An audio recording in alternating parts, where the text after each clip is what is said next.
Good morning. If we look at the trajectory of a person's life, in particular of the life of Jesus, we know already from tradition that he probably lived till about 33 years of age. And because Mary was the only one at the foot of the cross, we know that Joseph died before Jesus died, which means that Jesus had the experience of losing and burying a parent, a father who was a figure to him, who taught him much about trade and life and sacrifice and faith, and being a faithful man. The helplessness that Jesus experienced in watching Joseph's decline, and then in the burial process of watching his own mother's heart breaking at the loss of her partner and spouse, one who entered the mystery of encountering God in this God-made man, Emmanuel, this child, this son that they had and raised, was a helplessness that all of us experience.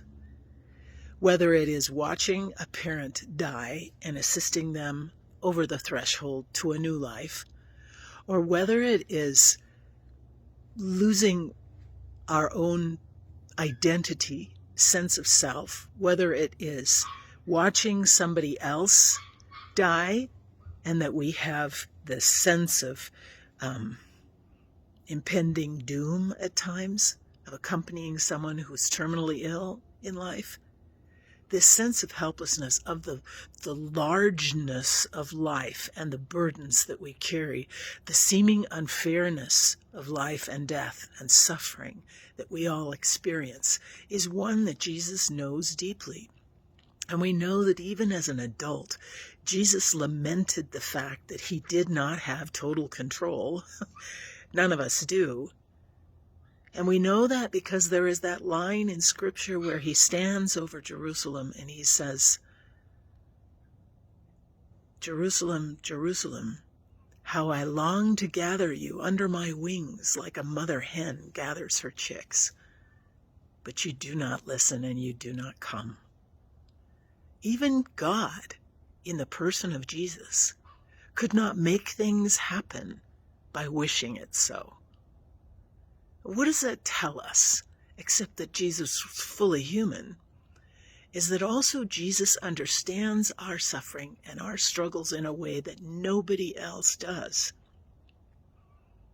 He sits with us, he walks with us, he agonizes with us, he mourns with us, he grieves with us, he understands loss, vulnerability, helplessness. So when we feel these things, a person of faith does not say, "Come on, I can tough this out because I know what this is all about and God is with me." A person of faith reaches for the hand of Jesus, for the presence of Christ, and says, "Be with me because I don't have the answers. I don't know what's going on. And part of me feels like I'm dying in this process." Jesus is most present to us when we grieve, when we have this experience of loss, when we are not in control. And being a person of faith does not mean we have to be strong about it. It means that we know when we need to reach out, and we have the confidence that this God knows and loves us, has walked a mile in our shoes.